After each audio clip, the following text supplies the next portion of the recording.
Hi, this is Darren from SimNation. A couple of you asked me to do an inside look at my teams. Uh, Normally, I don't like doing these, especially during recruiting season, because sometimes it shows who I'm going after.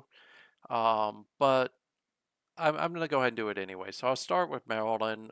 This is the one that a lot of people have asked me to kind of show. Um, for those of you not familiar with SNCFL, Maryland is a powerhouse. It's not like real life where Maryland will break your heart every single season in football, except for if you were able to watch it in the 50s, the 70s, the 80s, and roughly the early 2000s. Since then, it's been a dumpster fire at best.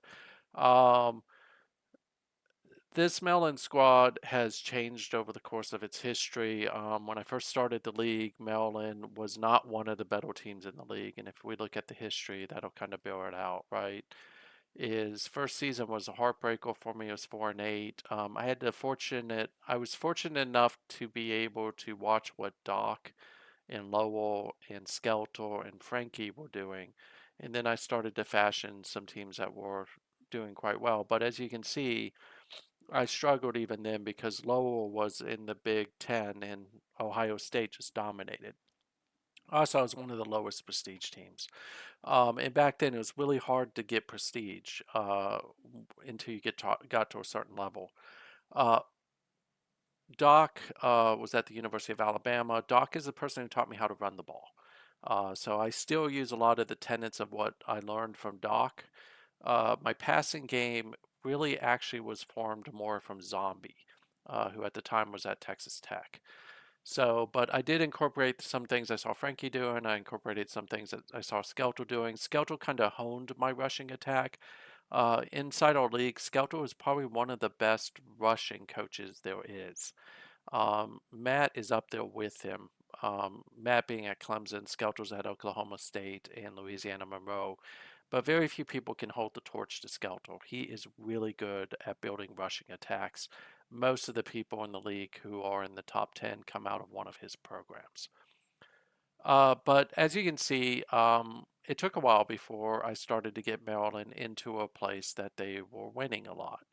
Um, in these years, a lot of this was running the ball. I had one of the best rushing attacks in the league, along with Skelter and Matt.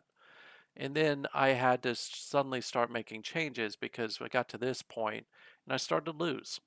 Not bad, but I wasn't able to get past Skelter. I wasn't able to get past different people, and I just kept losing. So I switched over to the balanced attack I have now at Maryland, which relies on both the running the ball and throwing the ball. And for most of my history, the one offense that is my kryptonite is a balanced offense. If you have a balanced offense, you have a very good chance of beating me.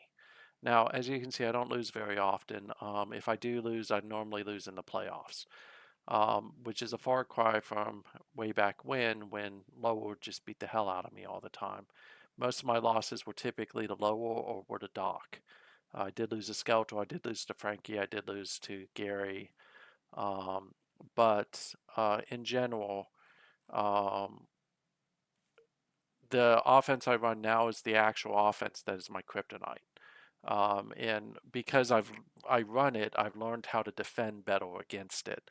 In the old days, if you wanted to beat me, you just ran a balanced offense, and I would struggle against that defensively. Now, keep in mind, Maryland is a defensive team at its heart. While the offense is really good, and it's easy to be good when you're a 99 prestige team and you are constantly getting 5 stars or really good players, at the end of the day, this team is built on defense. So I'll show you a couple of things. Like I'm not worrying about this. This is probably one of the weaker Maryland offenses I've had in a long time.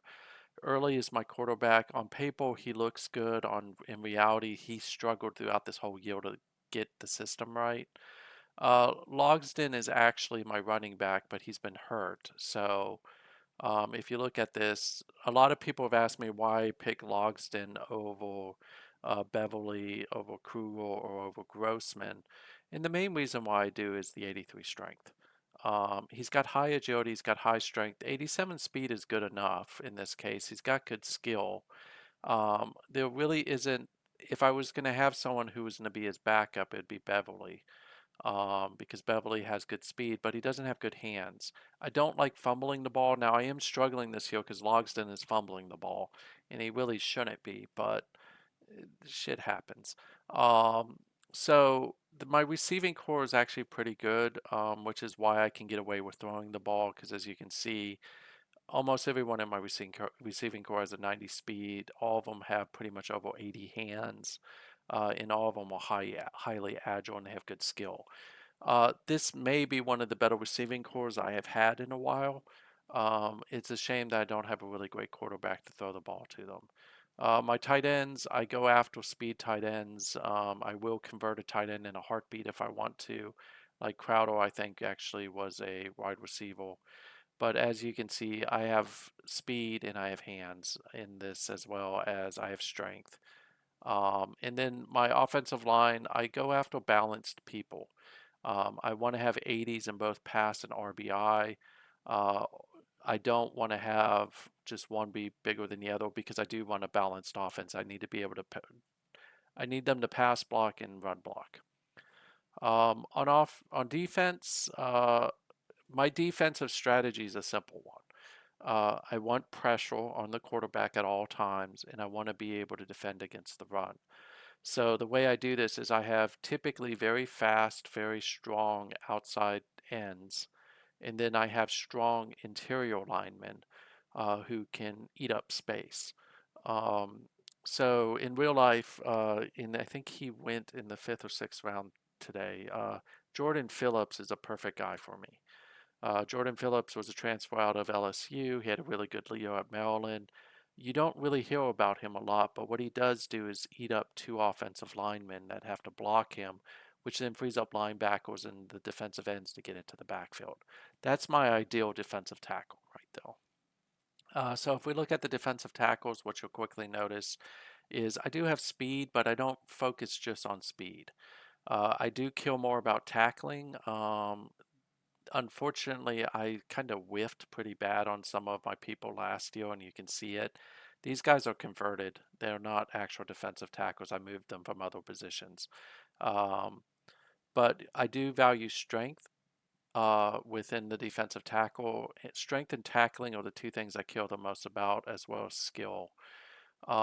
Now, when we go to defensive end, I mentioned I like people who can fly off the end, and that shows here. You notice speed is the big thing for me, but I do like people who can tackle, and I have at least two defensive ends at any time who I can hold up in the rushing game. I didn't mean to do that, but we'll just keep going. Just go back. I'll fix that later. When we talk about linebackers, my linebackers have to be hybrids because I do play a lot of 4-3, but I also play a lot of 3-4, and I do rely on my linebackers. So as you can see, I recruit for speed. Tackling is secondary to me. Strength is not where it should be for my team, but I do have a couple people who are pretty strong. Intelligence, I don't. I would rather have intelligence, but I've not been successful in getting a lot of those guys. Skill is important to me. Evans is a converted strong safety, if I remember correctly, um, and he does a pretty good job for me. As you can see, though, he doesn't really get much playing time. When he does, he's actually pretty good. Cornerback, again, I like press corners here and I like speed corners a lot of times because I'm playing against people like Stewart, playing against people like Kevin. I need to have good corners to offset their ability to throw the ball. Agility, I don't go for agility a lot with my corners here at Maryland. I should probably go a little bit more, but I'm really going for speed. And as you can see, my top speedsters are all converted running backs or converted wide receivers. Strength is not as important to me, but agility kind of is. But I'm looking for press corners essentially. Barantos was actually a running back, so was Steep. They both were actually really good running backs. It's just they ticked me off in a game and I made them a defender. Um, Strong safety, I like box corners. So you'll see a lot of times I will try to get people who can do some form of tackling. I just don't have that this year. Normally, the norm for me with tackling would be is 60s or 70s for my strong safeties. These guys are more coverage type guys this season. And again, it's because I whiffed last year on a couple people. Free safeties, I tend to like coverage safeties more, but because of the whiff, I have been playing LeBron in more box strategies. Just because he's a good tackler, he's smart, he can get inside, he has good agility.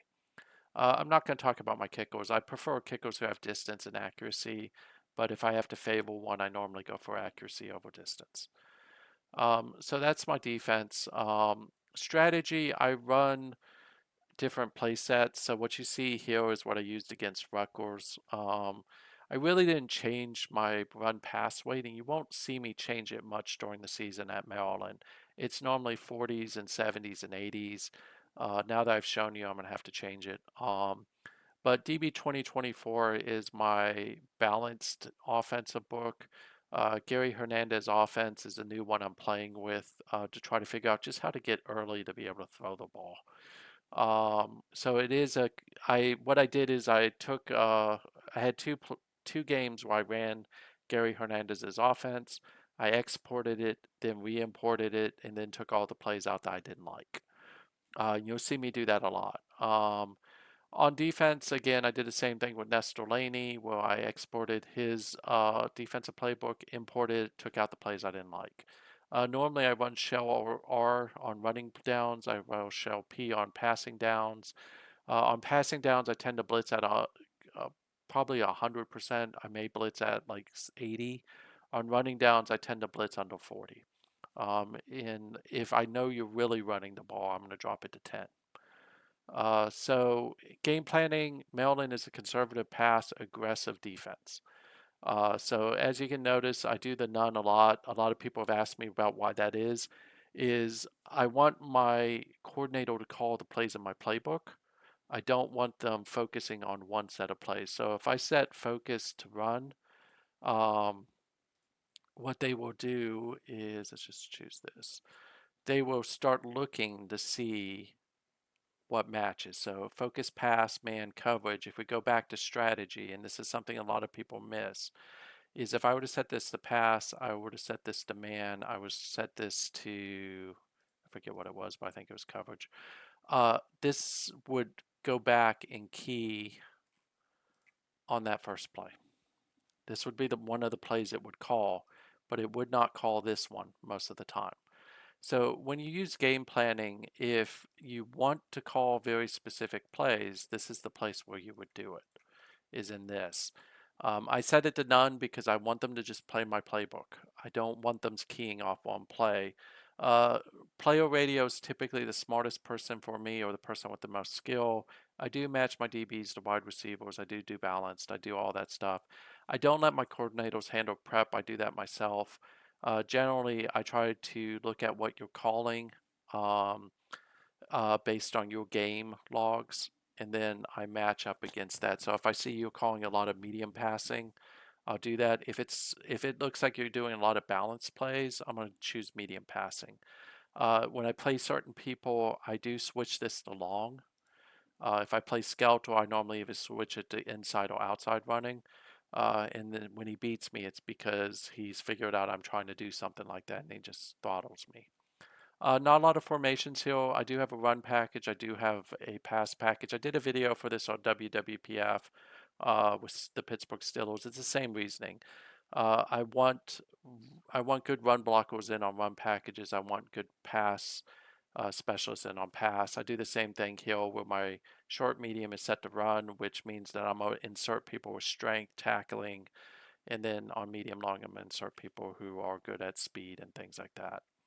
The playbooks, I think I showed you one of them, but normally what I do throughout the season is I'm watching average gain, and then what I'm doing is when I see plays not doing well, I'm kicking them out of my playbook. Uh, and then what I'll do is I'll start adding plays back once I get too small, and that's just how I'll do it. I'll do the same thing with this while I'm looking and saying, hey, look, this play's obviously not working well, get rid of it. I have to watch this because we do have league minimums. This is also not going well. I should get rid of that. And then generally speaking, if it's a short pass, if it's less than 3 yards, I get rid of it. If it's a medium pass, if it's less than 5 yards, I get rid of it. If it's a long pass and it's less than 8 yards, I get rid of it.